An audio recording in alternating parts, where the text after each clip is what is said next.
Welcome, welcome, welcome. Enjoying your blended family, our B fam out there. You are in for another treat. If you were able to catch, it may have been last week, it could have been a couple weeks ago. I don't know exactly where this one's going to fall in line, but we had my friend, Miss Corrina, on helping us get our garden started for us black thumb people, how to do it like in a neighborhood with just the resources that we have without spending a lot of money. So if you haven't seen that one, go check out the gardening episode. But this one, I wanted to have her back on to talk about art therapy. So Miss Corrina actually works at a counseling office. And she is their like office administrator, but she is surrounded by counseling on a regular basis, right? Oh, yeah. And you actually do counseling, if you don't mind me saying. You go to counseling yourself. Oh, yeah. Right? Yeah. Yes. Like, oh, yeah. Actually, she goes to therapy and, she's growing through it, as we will be sharing what that means here in a little bit. Yeah. And her and I know each other from being youth leaders together for many, many years. Her children were in the youth group, and they're now, we'll get into that in just a second, but they're growing up, almost adults. Oh, yeah. And so she has an aspect of this as a whole, like helping children, but also for her own personal mental health and healing, and how she uses art therapy to just bring that healing for herself. So if you have an artist in your family, maybe if you're not even a great like artist, we'll talk about that here in a second, but how you can use this as your way of some self-care in your home. So stick with me. We'll be right back. All right, we are back, and Miss Corrina's going to tell us, she's going to start out by telling us a little bit about herself and her family. So my name's Corrina. As Scarlett mentioned, I work at a counseling office. I'm the office manager there. I've been there for a long time. Lord, I think it's the only job. 14 years. Uh-huh. I think this year's 14 years. So I've been there forever, and have 3 kids. I have twin daughters. They're going to be 17 this year, and then my son will be 21. All in May. May's a busy month for us. And then in a couple of days, on April 26th, it's our 21st wedding anniversary. So yes, congratulations! Yeah, thank you. So all about family. Just I don't know, living your best life is what my goal is to make a life for myself and my family that's what we want. That's happy. That I don't know. Finding that joy. Finding the joy, yes, because life is not always easy. So you have to find the joy in the little moments and the big moments, wherever you can find it. Yes.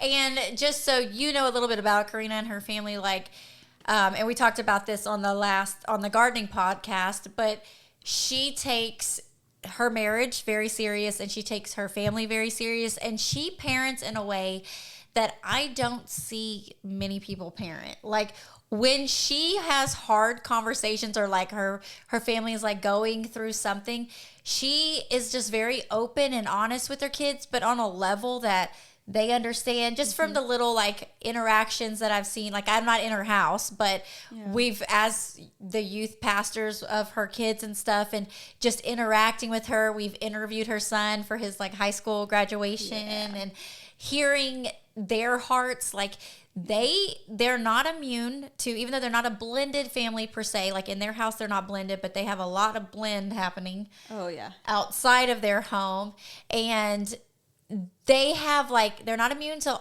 life issues. No. But they work through it as a family unit. And it's just beautiful to see that, like how her kids respond to her, the relationships they have, her and her husband, like prioritizing date nights with each other, near and far, and like finding these things that they have in common. Just quick, like what are some things that you and Rob, like what are y'all's favorite things to do that y'all have common interest? So art became one of those things. He's a phenomenal artist, but it's something I've started to delve into, and I'm finding that I'm a lot better than I thought I was, and I'm getting better the more I practice at it. So that, and then watching movies. We love to watch movies, so he's been introducing me to a lot of older movies, and when I talk older, I'm talking about from the 80s, things that I never knew existed because I was a Okay. little kid at the time. So yeah. Okay. So, and then I do remember one of the dates y'all went on, and I thought it was so cool. We have a coffee shop that had like an art night. And we just talked, we did a podcast on painting parties. Yes. And I think I might have even brought y'all up or mentioned y'all in this, but y'all like painted portraits of each other, right? Oh yeah. Tell us just a little bit about like what. So that was last year before. Either way, it was recently, and our local coffee shop. The person that owns it, she's an artist herself. Like gallery, she does all these like paint your pets. Like you can hire her to paint all kinds of things for you. But she has really amazing art, and she does these classes where you go in, you pay a fee, and you can paint all kinds of things. Well, this one happened to be self-portraits, and it was our anniversary month, so it was perfect for us. So you go and you send her a picture of yourself, and she kind of rough sketches it for you. Oh, okay. And then she teaches you, okay, well, you're going to do eyes. This is how you paint an eye. This is how you paint your teeth. Like, you wouldn't think painting teeth would be that hard because, like, Yeah, it's like teeth don't come in a whole lot of colors, you know? Well, I need but a little no, like, off-white. you have to, yeah. Yeah. And then you have to like account for like your gums and things. So if you smile with a lot of gums, Oh. or like your lips, like it can't just be a brush stroke. It has to be like blended. So she teaches you all these different techniques. Y'all It was were in really there with fun. other couples though, right? Oh yeah, there was And- like I don't know 6 or 7 couples, and then you get like a free coffee while you're there. And the paintings turned out so cool. Like, so you painted him and he painted you, or y'all painted We yourself? painted ourselves. Okay, I wasn't sure about that. And this is something like when I think of painting party and I think it like being girly and stuff, or like girls' Yeah. night out, or maybe you and your daughters. But if you have a husband artist, like. Yeah. This is one way to get him too, because Rob he's an artist. Yeah. He like blended all these colors and stuff to get like the shadowing on his face, and I'm just like, it's all tan. And he's like, no, you got to blend it. I'm like, I don't know what color, dark brown, light brown, what I do. Do y'all have him hanging in your house? Mhm. Okay. Yeah, I finished mine. I did background and everything, and I have it hanging in our bedroom, and he's still working on the background for his. Okay, so y'all didn't finish it all in that. He didn't know. You were only able to do so much, and then you had to take it home and finish it. So Okay. Yeah. Nice. All right. So, well, that was perfect little lead in to what we're talking about today. Mm-hmm. And so we want to go like basic on if someone's listening to this today. And again, just a reminder, like you might be listening to this and say, this is me, I need this. And do you feel like you need to be an artist to do this, or you just no? no, Okay. 'cause, So yeah, even like- myself, that I'm creative, but I'm not artsy. See, I'm very creative. I like to do crafts and things, but as far as art goes, like I don't feel like I'm a good artist. But then when I make things, for me, especially with my page, like it's not about the picture itself, it's about the feelings, the emotions, and the energies that I'm getting out, and like the feelings Okay. I'm getting rid of. So it's more therapeutic in that way for me. It's not about the picture itself. Okay, if you're listening and you're not an artist, or if you do have art skill, this is for you.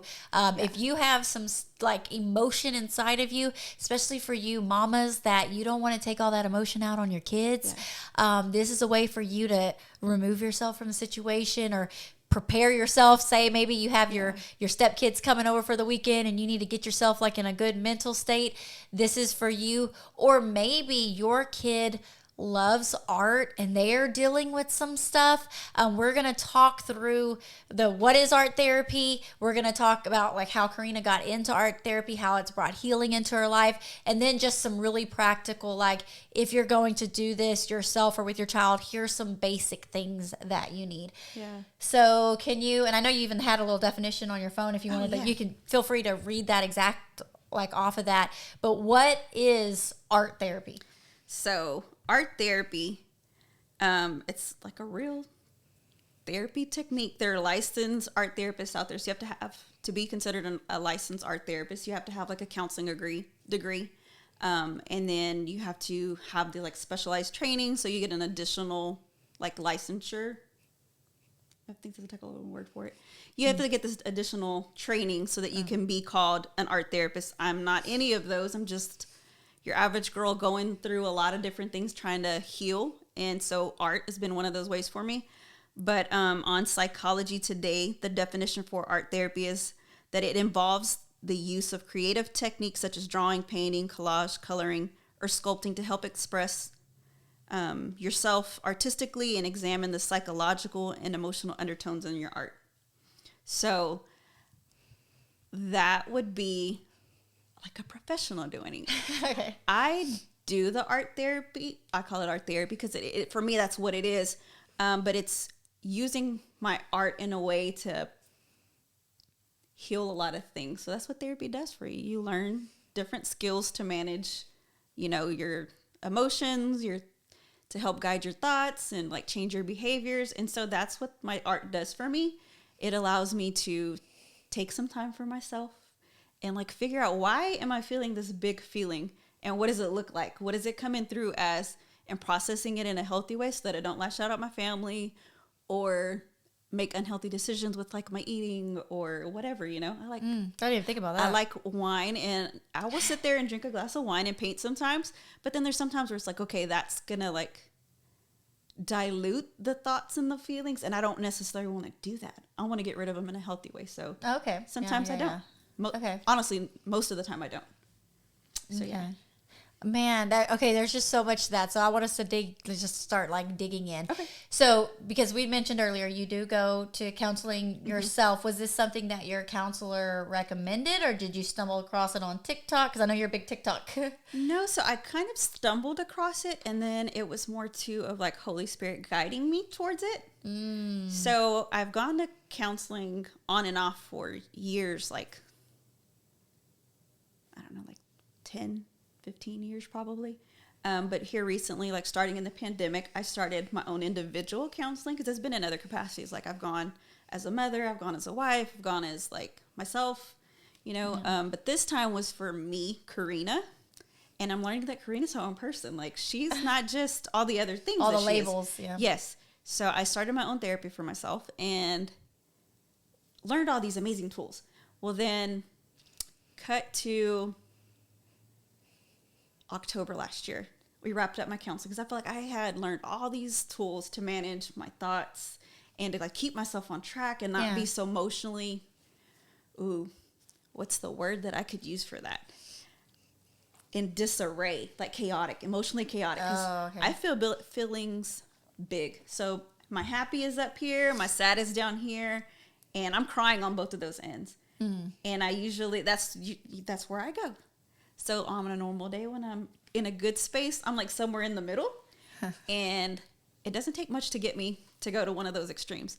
So it was like, okay, I want to like learn to like emotionally regulate myself and like be a functioning parent, person, and coworker, and whatever I have to do that day.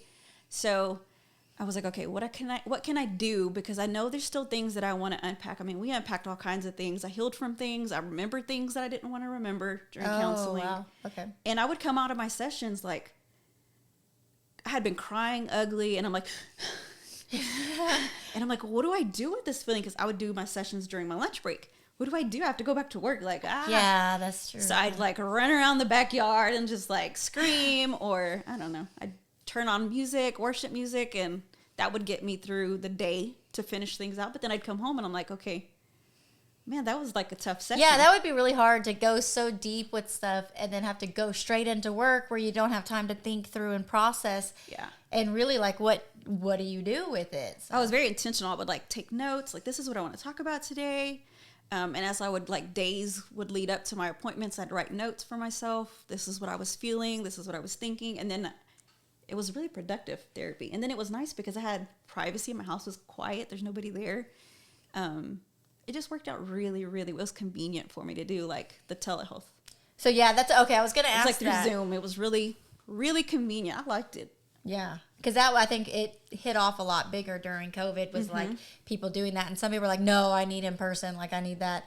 But for you, like. For me, it worked. There was so much to unpack and process that if I did it like me and you, I would be intimidated because I'm like, you see me, you can touch me, and I'm telling you these things. Like, it was intimidating for me. So through the camera, like through a computer, okay, my counselor was in Clear Lake, so he's way over there. He might know things about me, but he doesn't see me in the grocery store. Yes, you know? Yes. So it's okay. It's like a pen pal almost, because like you're communicating from far away. So it just made it really comfortable for me to open up and get personal. and not feel intimidated or anything like that. Okay, so do you feel like this doing art therapy should be coupled with like getting your own like therapy as well, or your child going There are to therapy? specific therapists. They're certified art therapists, and they provide regular counseling, but then they can add in that added touch of like art. So you can like do these activities and like more in-depth activities and get more out of it with a licensed provider. And you're not like having to decipher things on your own. And like if things are hard and you discover something new, you have a trained professional to help you process it and get back to the safe headspace and wrap up all those feelings. So that, I mean, definitely just keeping that in mind. And that's what we always talk about here. Like, we're blended family coaches, and there's so much that we can do. Like, there's a difference of a coach and a counselor or a therapist. Like, we've been pastors before, so we have some credentials there. But as far as, there's some things that are beyond our expertise and our ability to be able to do. And we totally believe in getting therapy, getting help, and getting healing. Even if everyone else in your world is the problem, go. That's what started me. Like, I went because my daughter wasn't showing up for her sessions. And so I started sitting in on her sessions. I was like, well, can I just come and talk to you? And I just wanted to complain about my daughter mostly and see like, how can I handle her teenage outburst? And it turned out that I was a lot of the problem.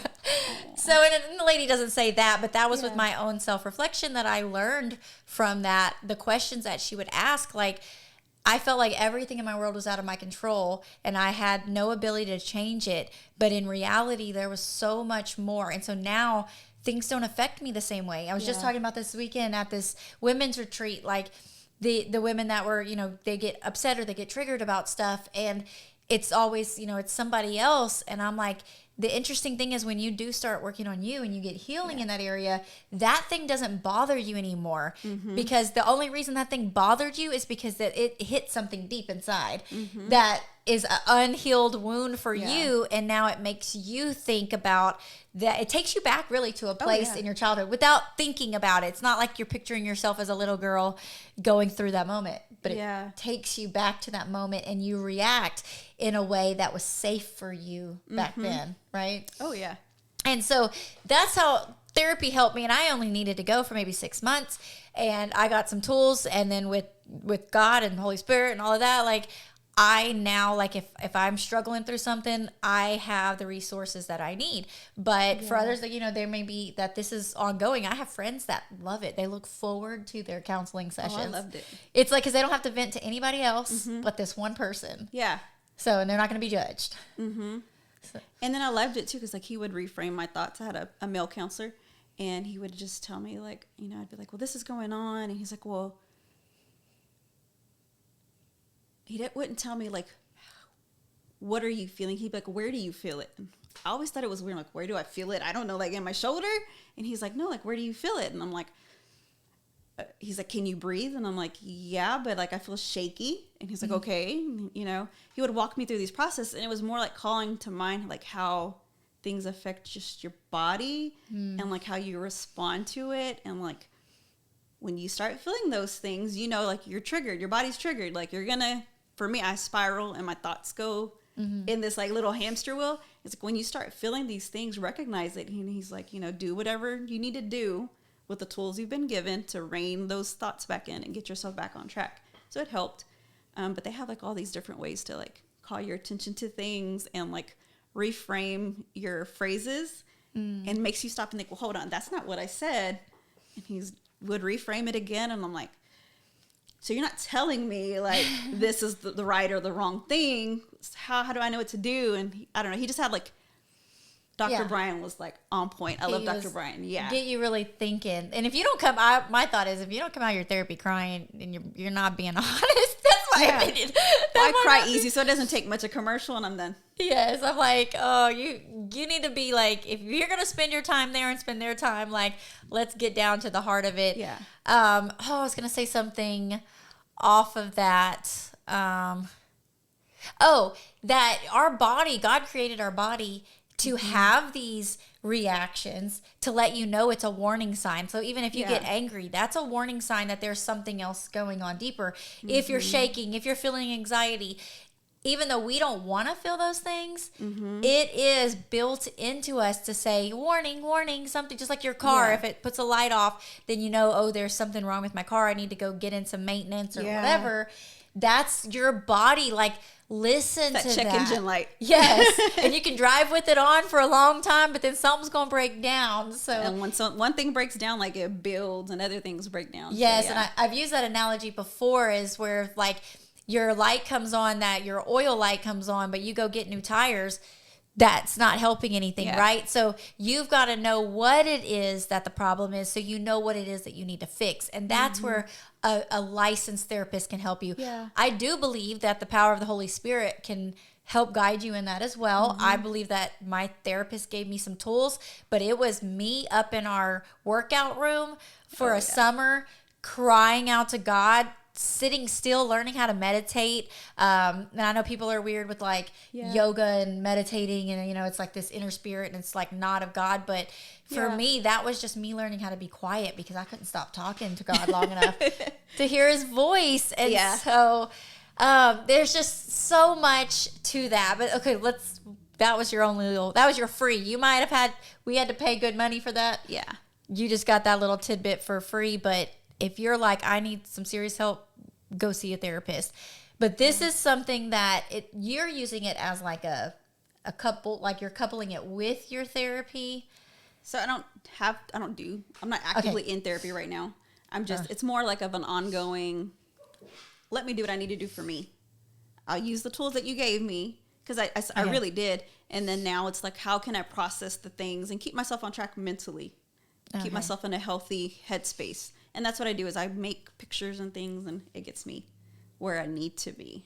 So tell us, like, how it got tell us started. about the day. Yeah, like, tell us, like. Okay, this one, and it gives me chills to think about it, because it really was like Holy Spirit talking to me. So I woke up, like I said, I wrapped up counseling in October. This was like November sometime.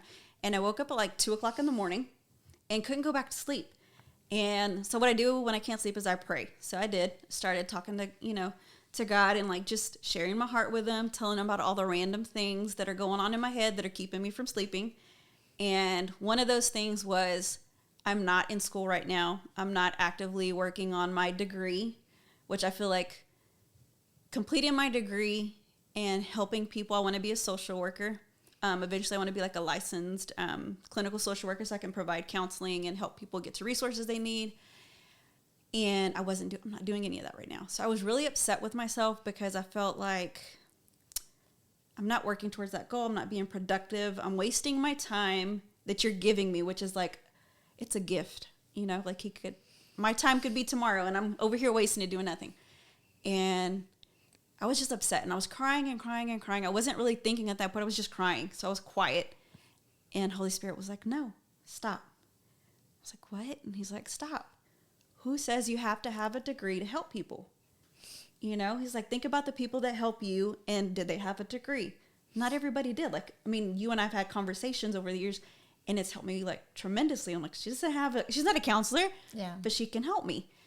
So I was like, okay, great. So I can help people, but how? And he was like, well, what helps you? At that time, I was really big into TikTok, because we had just passed the pandemic, and it was interesting. It was a way to mentally escape. She always would share cool TikToks, funny like with the youth videos, and stuff. Yeah. Babies laughing. Like, it would help get me back on track. Well, there was an artist on there. I'll have to tag her and share that with you, because she's not a licensed art therapist, but she would show all these different things that she helps her clients with in therapy. And I was like, okay, this is interesting. So I started following her and went down the rabbit hole and watched a whole bunch of her videos. All of them, yeah. And God was like, okay, you love her content because it inspires you to do some work. Why can't you showcase the work that you've done? Because at that point, I had already been creating things just as an outlet to get the feelings out.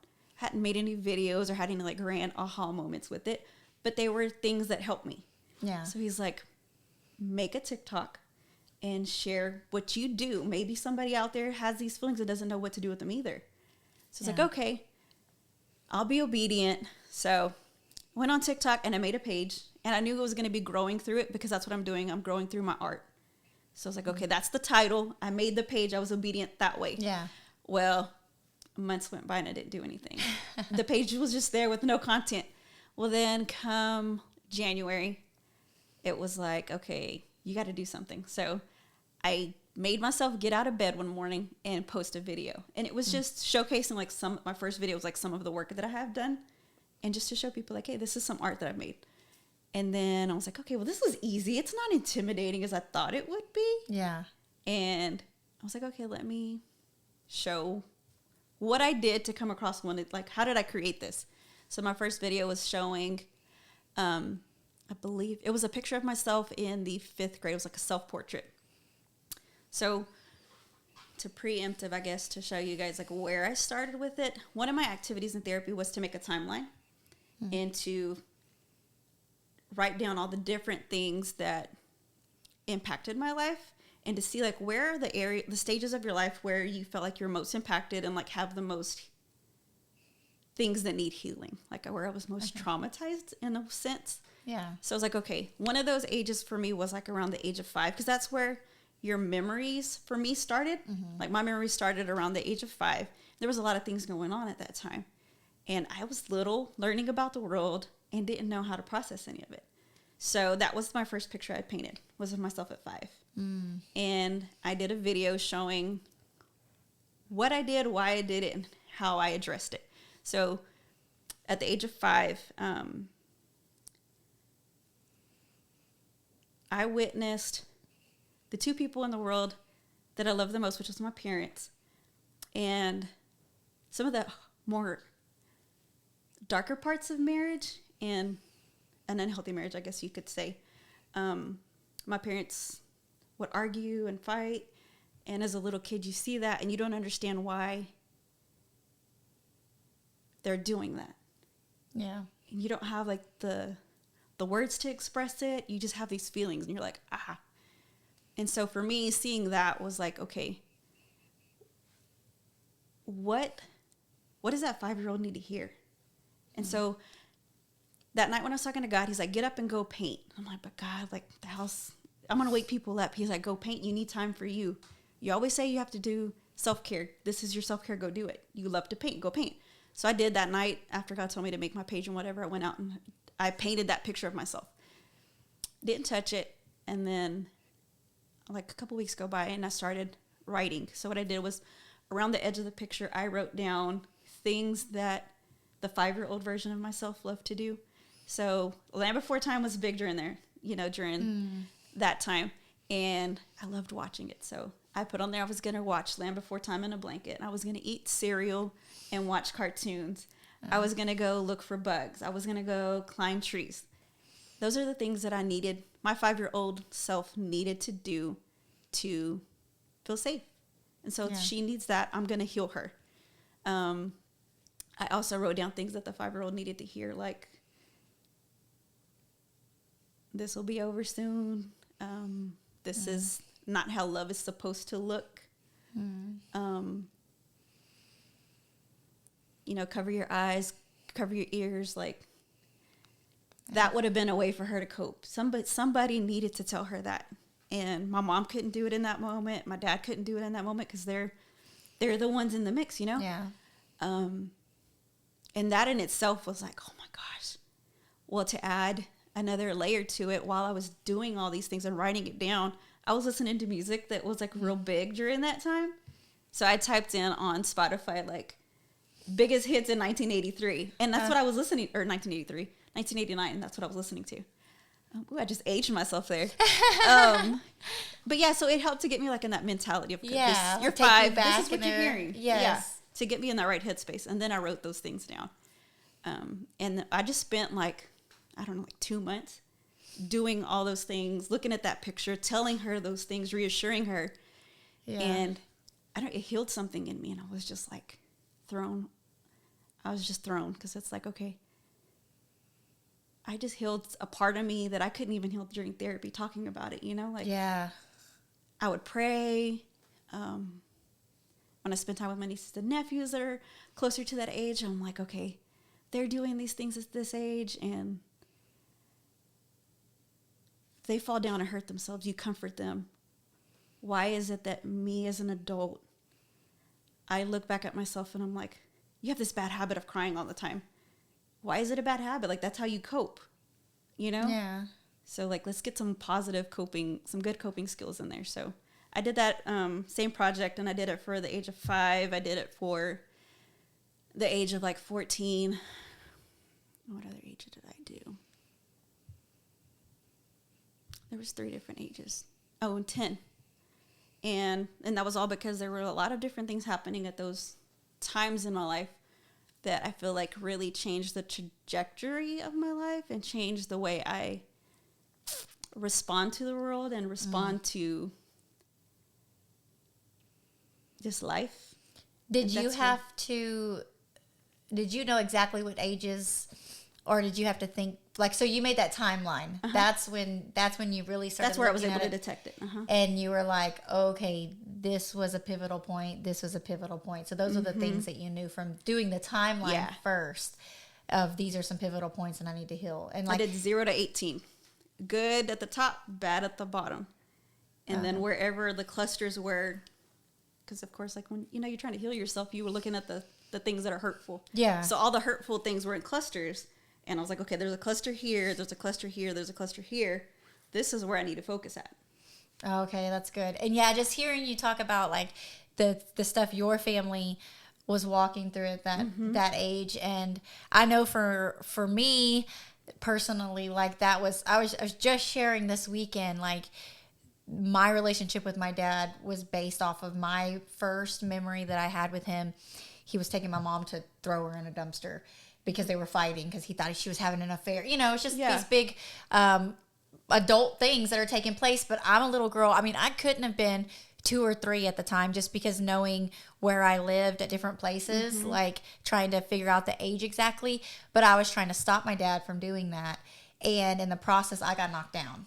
Yeah. And I remember from that moment, like, I stayed away. Like, I never got close to my dad again because getting close to him meant I got hurt. And it wasn't until I was an adult, like I moved away and I wrote him this long letter of like, this is how I feel about you kind of thing. And that healed me in a way of me just getting it out to him. Like, because I wanted to be close to my dad. I wanted a relationship with him, but I never allowed myself to get close to him. And I always saw him as a danger. And there was a whole lot of stuff in between there as well, which I'm sure for your family too. But then him responding to that in just really just I'm sorry. Like, I hate that I put you through that. And I was fortunate enough to have that from him before he passed, and for us to like be able to move past that. But just thinking through, like when you're talking and me putting me back in that time frame of, if I were to be able to heal as like getting these resources right now that Corrina's talking about, and learning this art therapy and figuring this out when I was a young child, and having these resources, having my parent have these resources. So you that's listening right now, that some dysfunctions happened in your family, your kids have experienced some hard things that you wish they wouldn't have gone through. As a mom, I'm sure your mother hates that you experienced that, right? But you can't go back and turn back time, but you can heal through using these things. And of course your adult mind is going to handle it different than what a child. My adult mind like knows that relationships are complicated. Like, people are only imitating what they've learned or they've seen, or you do the best that you can as a mother and an adult. I'm doing the best I can. I'm not perfect. I mess up. I say the wrong thing, do the wrong thing. And I know that's going to affect my kids. I know that. But it's all done with like good intention. And I know my parents loved me and they loved each other. They just didn't have a healthy way of expressing it when it turned negative. And so I'm not pointing the finger and saying shame on you. I'm just saying I see you as an adult. I see you as a child. I see myself, and I know that I can do better. Yeah. And let me like heal some of that so I can do better, so I can teach my kids better, because I feel like every generation you should be doing better than your parents. And I know that's what my parents want for me. So if I can heal myself and learn better, I know my kids are going to be that much further ahead, and that their kids are going to be that much further ahead. I know my grandkids aren't going to deal with some of the things that I dealt with, and my great grandkids. And I feel like that gives my life purpose. I know that like I can go and meet Jesus and like be okay knowing that like they're going to know better. Yeah, for sure. Like there's this picture at Easter that I saw of this family that had these just matriarch of incredible married couple that I used to go to church with, and they lived to be in their 80s and 90s, and like with COVID and stuff, they've recently passed. But at Easter, this family is huge, like this huge family picture. I mean, probably 50 people of this that they get together on Easter, right? And they still had the grandparents in there holding their portraits, probably from their funeral, in there as this reminder, because previous years those grandparents were sitting there, and it's all the kids and the nieces and the nephews, the grandchildren, you know, and the extension.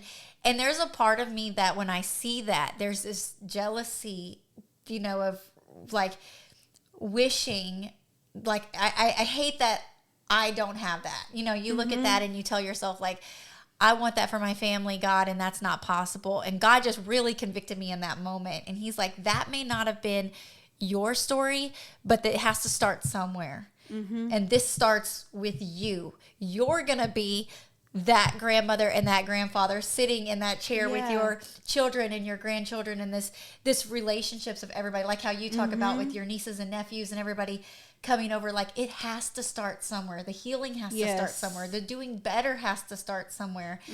And we may not have had that in the generations above us. They may have not had the resources, you know, or the know-how, or even God. You know, I don't know your parents' story or whatever, but I know for me, like, I found a relationship with Jesus and my life has never been the same. Oh, yeah.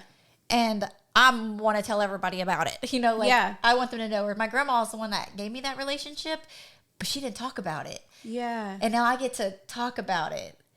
And so I love that when you say that too, like, it's not that you're pointing the finger at your parents. They did the best they could. And now here you are doing the best you can, so that when your children and your grandchildren, your great-grandchildren, they're going to be sitting around you and be healed and healthy because you did the hard work right now. That's what gets me through all of the hard moments, because parenting's not easy, being a wife's not easy, being a woman's not easy. And that's what gets me through. It's like, okay, I got to do this, because I'm not doing it for just me. I'm doing it for the other generations to come. My great-grandmother and my great-grandfather on my dad's side. Those are the two, like, when you think about, on my dad's side of the family, when I think about, like, who started it all, that's who started it all. And my great-grandmother, before she passed, we would go over and take care of her. She was older in her age, and I would sit in her chair, and I would hold her hand. I loved her hand. She was a short woman, and we called her Little Grandma. And I would hold her hands, and she had these, like, really big veins on her hand, because we have, like Native American in our family line, and that's part of it, is like you're gonna have like some really big veins. And so I would sit on her lap and play with her veins, and to me they felt like snakes. So I would tell Grandma, like, I want to play with your snakes, and she would giggle and give me her hand. So I would like rub on her veins, and you could like move them. Well, I have the same veins on my hand, and so every time I see them, I think about my little grandma, and I'm like, okay, she wasn't perfect. Nobody's perfect. My grandmother's not perfect. My dad, my mom, nobody's perfect. None of us are. But she started it, and I'm like, to think about the things as a woman that you sacrifice and that you have to do to make it through life. I know she had her share. And so what better way to honor her and her sacrifices than to do better? And, you know, for my grandmother too. And so that's what I get myself back to when things are hard. Let me sacrifice myself, you know, and do what I need to do so that everybody else can be okay, you know, be better. And so, I want to be that little grandma one day. And I look forward to that day, because I'm short already, and I'm going to be the little grandma. And they're going to look back and be like, little grandma did this, and that, you know. And I did. I made mistakes, but I tried. And so you have to try, because if I tried, you're going to try. Yeah. And I can't even imagine to where your family is at that point, just because, and I think I said this earlier in this podcast, like you've done that incredible job of having these hard conversations with your kids and helping them learn and grow through it so that they're going to come that time where you're sitting there like, oh, just gives me chills just thinking about you, like sitting there and having the girls' kids or, you know, their kids gathered around you and you sharing stories, or even for them to pick up stuff like this and pick up the artistic side of it and following it. Oh, it's gonna be incredible. It's definitely worth it. My husband bought me this portfolio so you can put all your pictures in. So when I paint something, I make a video and then I put it in the portfolio. And on the back of each thing that I create, I write something out. So I write what I was thinking or feeling or what made me start that project, whatever it is. And so that way, if, you know, my great-grandkids come across it and they're like, they can look back at it and see. And that, you know, when I'm older and, you know, or even now, like something I painted last month might do me good now, because I'm like, okay, remember what you did. Remember what you were thinking. And when you were done, how did you feel? Because that's what I put in there. It's like, what was I thinking before? How do I feel now? Yes, and I love when she has these. So I don't know that we said that yet, but it's growing through it on TikTok is where she's walking through her process. Like she got this idea from a licensed art therapist. She took that idea and she's using it for herself. And your voice is so soothing all the time, like when you're talking through it. But she does the art like in a time lapse kind of thing, and then does a voiceover. So she's like explaining like what's going on in the process, and it's just like to hear what's going on inside of her head and how it's healing her, like that, to be able to go back. It's just like in the Bible, when God did something big for them, they would make these reminders, these monuments, right? Of like they would build the rocks and stuff, just as this reminder of God's faithfulness. So to be able to go back and look at it and be like, this is what God did here. Here's where he healed me here. Like kind of like answered prayers if you know, are writing those things down. So, okay. We're going to take a pause because we've got some more to talk about. We're going to talk about like if someone's going to start this, like what do they need to go to Hobby Lobby or whatever and get a hold of so that they can create this for themselves or for their child. But we'll be right back. It's time to have some more blended family fun. Yeah, are you ready? What was that? I've been really working on this song. What do you think? Sure. It's great, babe. Well, it goes along with how to enjoy your blended family. You know, the 5 dates to discover fun in your step family, the greatest thing since sliced bread for blended families. Okay, I get it now. I feel your excitement, but why don't you tell them about it instead of singing it to them? Wow, okay, shut me down. Why don't you? All right, let me try. When you have more fun together, you see less blended family drama. But we can get so caught up in life and problems that we miss out on really enjoying our family. So we'll walk you through 5 dates where you'll discover more fun your family loves and have a great plan to keep it going. How's that? Pretty good. Short and sweet. I know that got them way more excited about all the fun possibilities they can experience with their family than your song did. What? Seriously? Well, you could have also told them that it not only creates more fun in their whole family doing this, but it also adds more fun in their marriage and gives them new ways to connect with their kids individually. It's also great for building that step-parent relationship. You could have said all that too. I don't think you really appreciated all the work that I put in on that song. Anyways, How to Enjoy Your Blended Family, 5 Dates to Discover Fun in Your Step Family is available for you today. Discover more fun and you'll see less problems. The link to get started is in the show notes of this episode.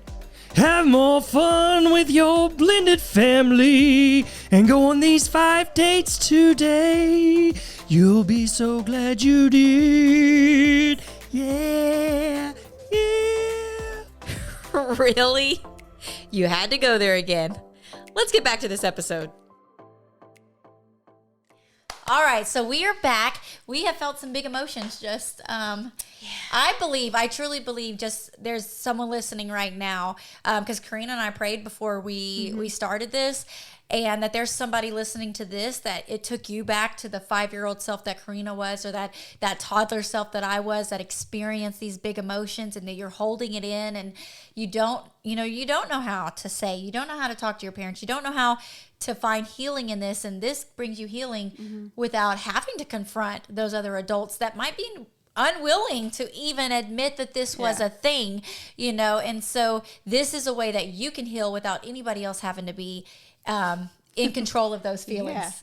And so if someone is listening to this now and they're like, I need this in my life, what are some basic supplies you need? And I'm sure it looks different, like when you read the example or the definition, there's different mediums that are used.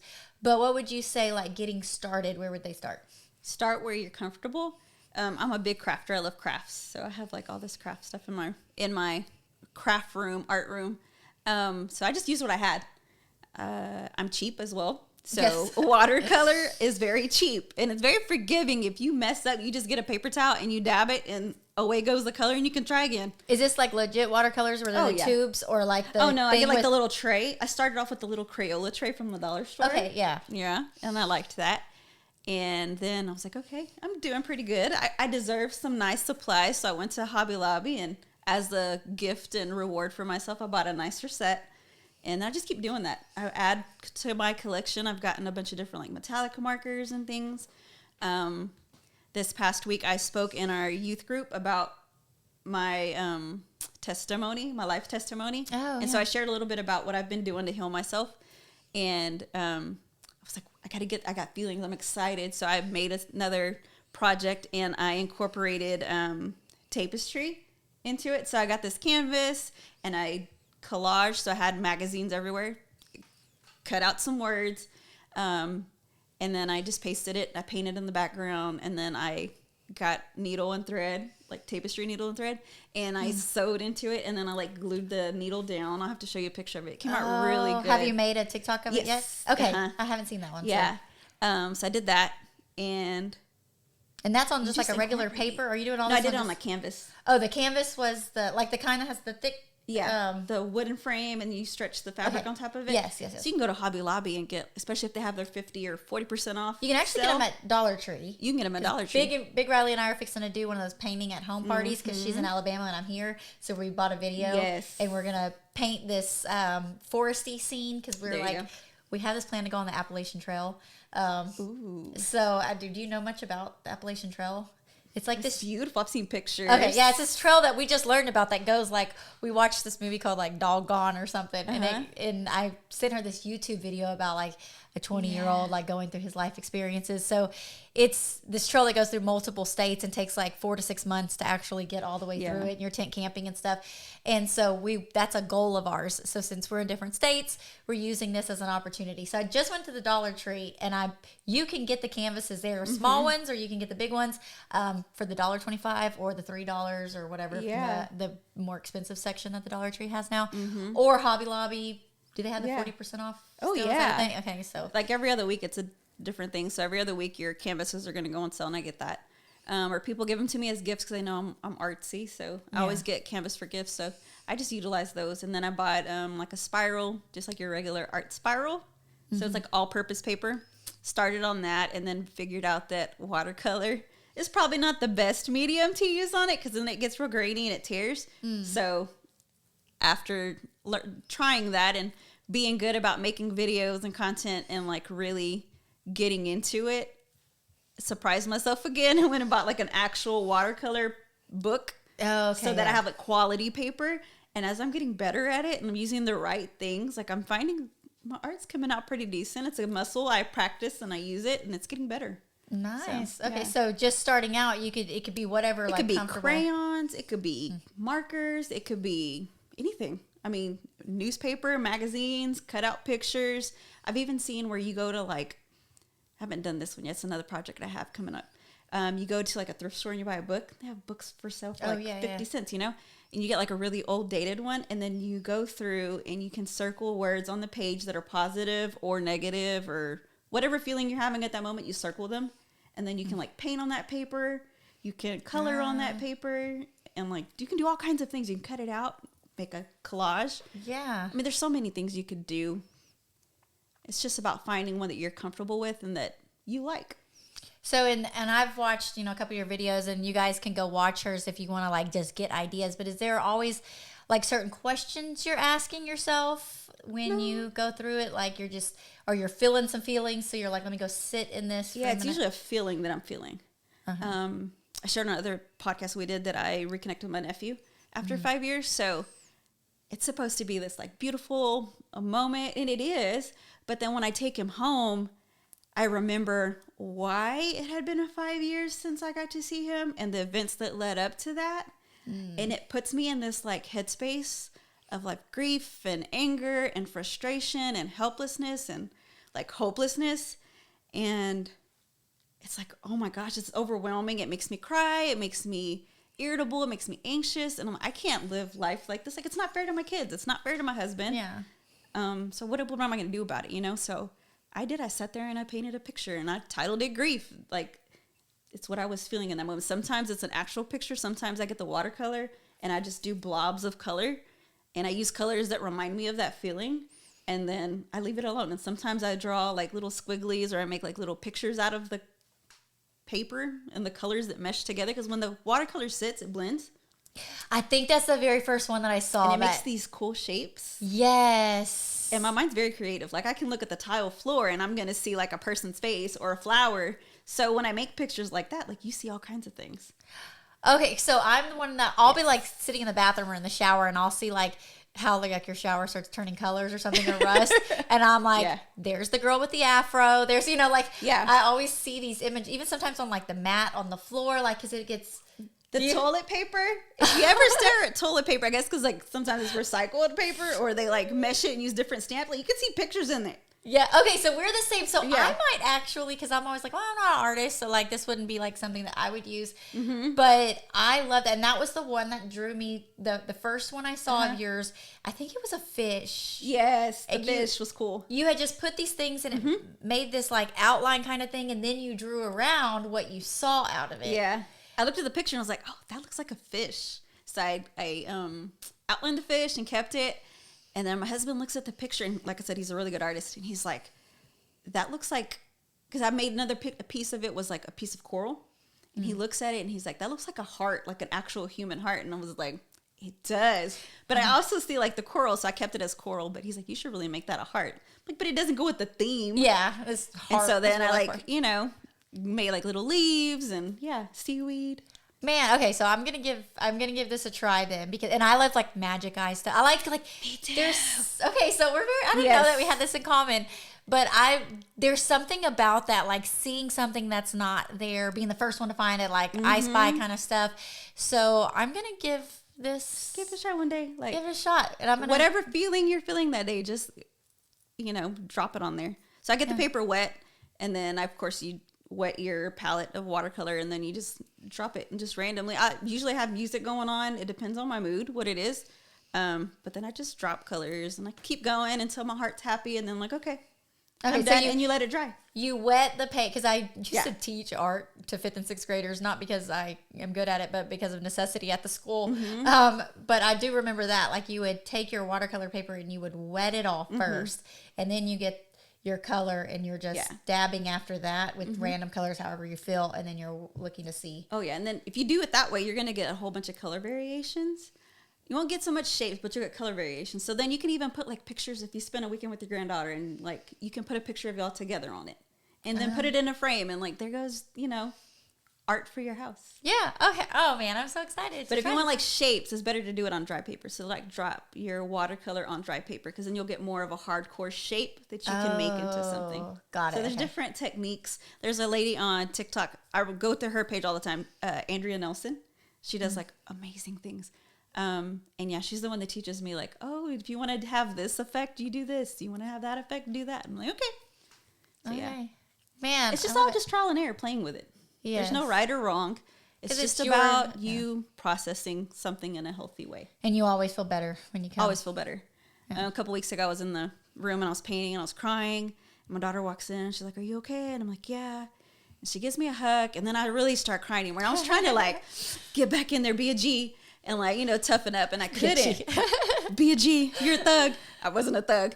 I was crying.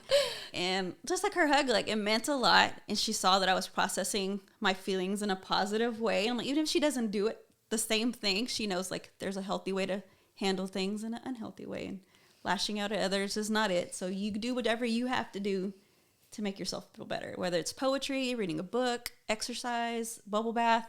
I mean, I do all of the above, but for me, art, That's the it's one. just, yeah, it's my favorite. And then my husband's really nice, like really good about it. Like he'll be like, "Oh yeah, you need to go paint." I'm like, "Yep." Like, He's please. like, "I got dinner. Go do it." And I'm like, "All right." Oh yeah, and your husband is amazing. I'm so blessed. I invite Corrina over here to do this, and she comes in with some ribs that her husband Smoked sent. ribs. And poor Randall's not here today, but I'm gonna save him some so that he can have some when he Yeah. gets here. But I'm just like, oh my gosh. So her husband is an amazing cook, like mostly on the grill, but I don't know if he is inside as well. For the most part, yeah. Just don't give him hamburger helper. Sorry, babe. It's gonna turn out like mush. He But needs everything to be else, able he's to good be at it. More creative there. So, okay, has any of your kids taken this on for themselves? Because I know, like, They do. your son So is my daughter artsy, right? is thinking she wants to do tattooing as a career. My daughter as well. So she started picking up like just drawing and sketching. My husband invested in like all these tattoo guns for her and this like fake skin. Yeah. Is what you call it. It's just like these little foam. I don't even know what. Silicone. There's silicone squares, and you buy them and you can practice tattooing. It's similar to like your skin texture, and so she does that, and she like blows me away. She did Lilo and Stitch. She's done a skull. She's done Batman. Like all these different things, and I'm just like, I didn't even know you could draw, and like she just does it. Like she'll go in there and she'll set up her little like she's learning how to sanitize everything and like set up her station, and she goes in there and she just, Mom, I'm gonna go work on my tattoos. And I'm like, okay.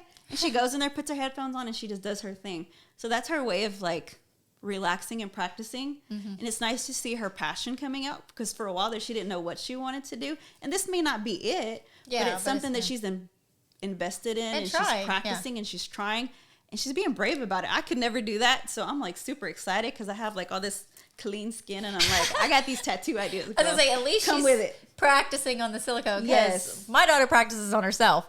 So Well, I volunteered. I was like, you can practice. And she's like, let me get comfortable first. So, yes, yeah, that's what we'll have to have like a tattoo party because Riley, she has her stuff. She just moved back down here from my mom, so I told her I'd have this scripture that I just Yes. love from Mother Teresa. It's not scripture actually; it's a quote from Mother Teresa. And it says, "If you want to change the world, go home and love your family." And I've just Yes. always loved that quote, and so I want it on my arm. And so I was waiting for her to come back down here and get settled in. That way, I can have her do this tattoo. So I love seeing you support yeah. her in that way of whatever her, like, this is her outlet or her passion, because you know people have all their kinds of opinions about Yeah. tattooing and stuff, but this is it's a way She's of art. not hurting anybody. Yeah. She's doing something she's good at. And And and this is art that stays on your body forever. forever. Yeah. So, and I love that she's at this age, like in high school, figuring and starting to practice that and see if Yeah. that's And you the talked route. about like blended families, like you and your daughter paintings together and, different locations. My sister-in-law picked up my daughter during the summer to go spend a couple weeks with her. And she had my daughter, my little niece who was like, 4 at the time, her stepson, herself, and her husband. And they're all in this like hotel room because they travel for work. And she went and bought all these supplies, canvases and the little stands, and then some like paints from Target. And they watched this video. It was free on YouTube.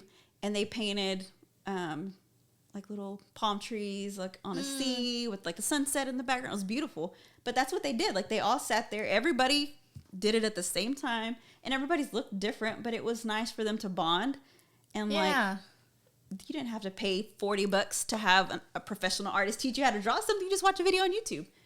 Yeah, You can definitely. include the littles to the bigs, And they all have their own version of it. Yeah. And she has it in her room, and she's like, Mom, I'm going to practice my palm trees because I know I can do better. And I'm like, okay. So us being artistic and finding ways to connect. And my sister-in-law did that without realizing, like, it made a big impact on my daughter. Like, that's something she's never going to forget. Yeah, and every time she looks at that, takes you back to that memory of, like, when y'all were all together. That's what I think I want to do for Mother's Day this year is they even have them on Amazon and stuff, but you can buy, like, the little kit and where we all set up our little stands and do a little paint party for Mother's Day.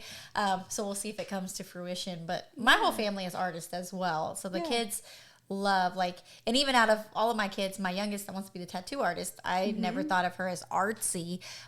She would draw little things here and there, but the older two were very artistic and, like, pursued that in school and, like, we send it to the fair and all that kind of stuff. And but that's their thing, that's their talent. So to be able to take something like this, do it as a family connecting, or being able to help your kids walk through this process and talk through, like, let's draw something, how are you feeling, and all of that. Like, because kids don't always have the words to express themselves, and we're little adults don't, so you could get a piece of paper and some colors or coloring book and sit with your kids and just color and ask them about their day. And without thinking about, like, without realizing it, they're going to tell you more than what you're asking them, because their hands are busy, their minds are busy, and their mouth is just going to, like, spit it all out. And whether or not, like, it's anything important or it's just, like, random stories about school, you're setting the space for your kids to be able to express themselves in a healthy way and just go into with the mindset, like, no matter what comes out, we're going to work through it. I'm not going to be angry. Like, if you tell me my dinner was nasty last night, it's okay. I'm not going to be mad at you. You're not eating a sandwich tonight. I'm going to try again. You're setting the stage for your kids to be honest with you and spend time with you. And those are the things that they're going to remember.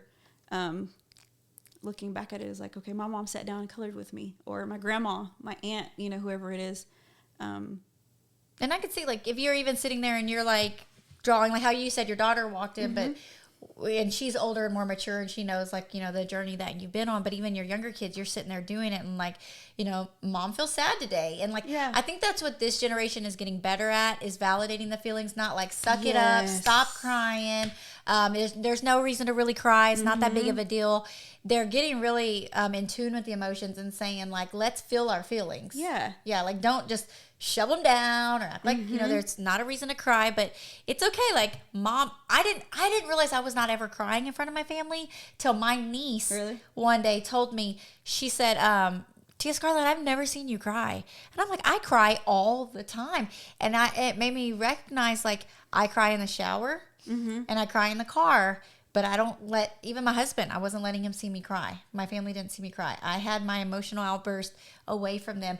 But it's not healthy for them to never see. Like, she just thought I was strong in that way and never cried. And that's, like, that's not strong to never cry. Like, so then I became, like, I started to feel my feelings in front of other people. And now I do it too much, probably.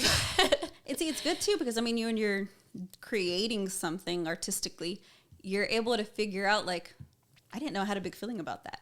Like, there's some days I come home from work and I'm like, okay, the world is just ugly today. There's these kids out there with no parents, and, like, all these things have happened to them, and they're going home to, like, a foster care family.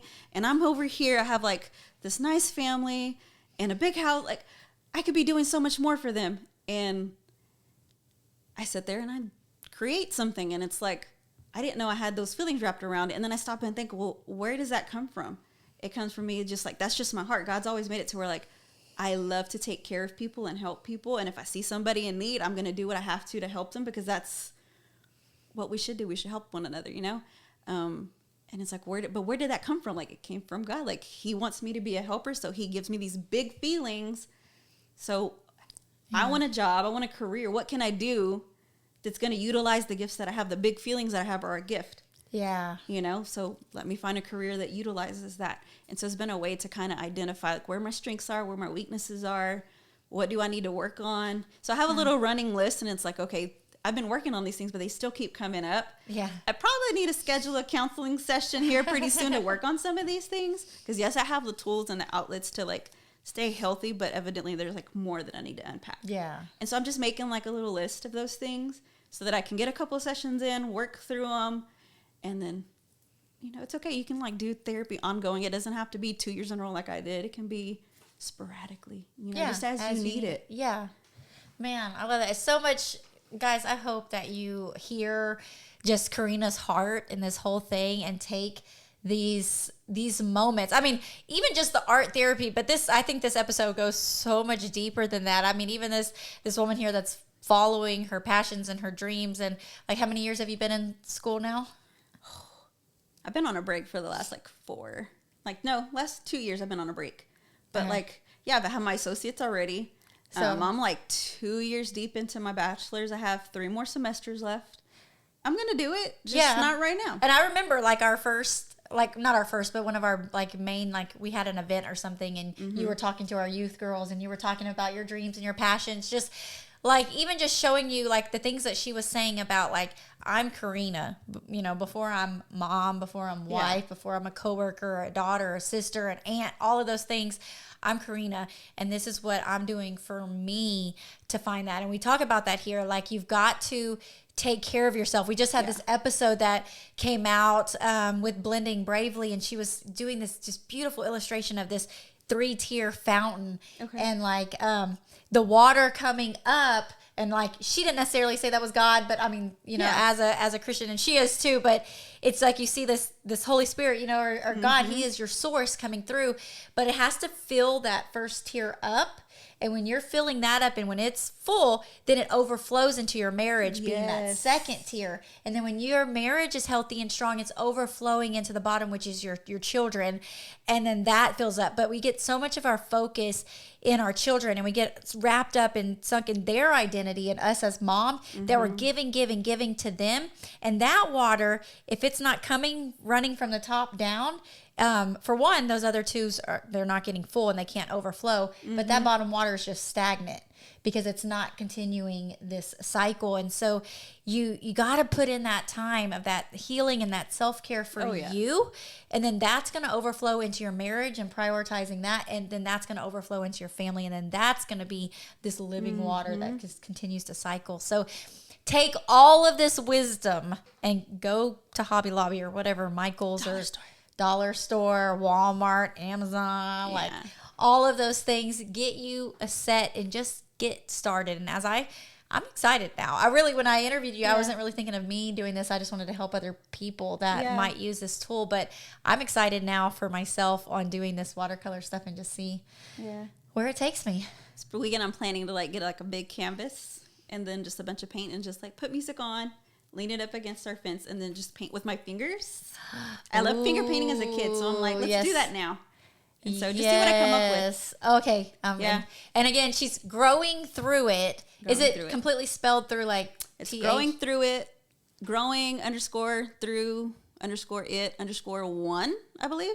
Okay. We'll tag it, but on TikTok. Yeah, on TikTok. You'll find me.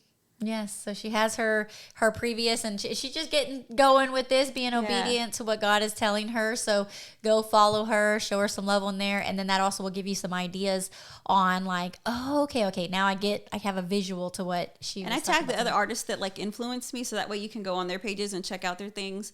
Put your own spin on it. You don't have to do something that I did the exact same way. Do it the way that works for you.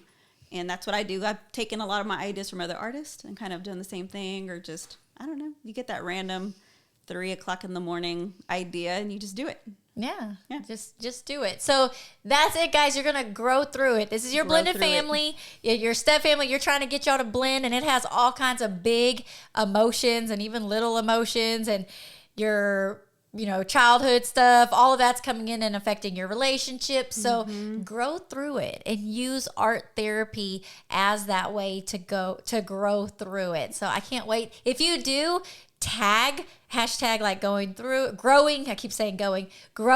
it, and hashtag enjoying your blended family, because we would love to see. I want to see what you're making and how it's bringing you that healing as well, or just send it to me in our DMs and I'll share it with Corrina as well. So thank you guys. We're so glad to have you here in this fun Friday. Got a little deep, but necessary. Yes. All right, bye guys. Until the next one. Thanks for joining us today. We hope this episode has been a blessing and encouraged your family journey. Make sure you stay connected with us and join our weekly Blended Family newsletter. We send an email out every Friday morning full of support and encouragement. And when you join, we also want to give you a free gift. So go get yours today. The link is in the show notes below. Have an amazing day. Remember to enjoy the journey with your blended family, and we'll see you on the next episode.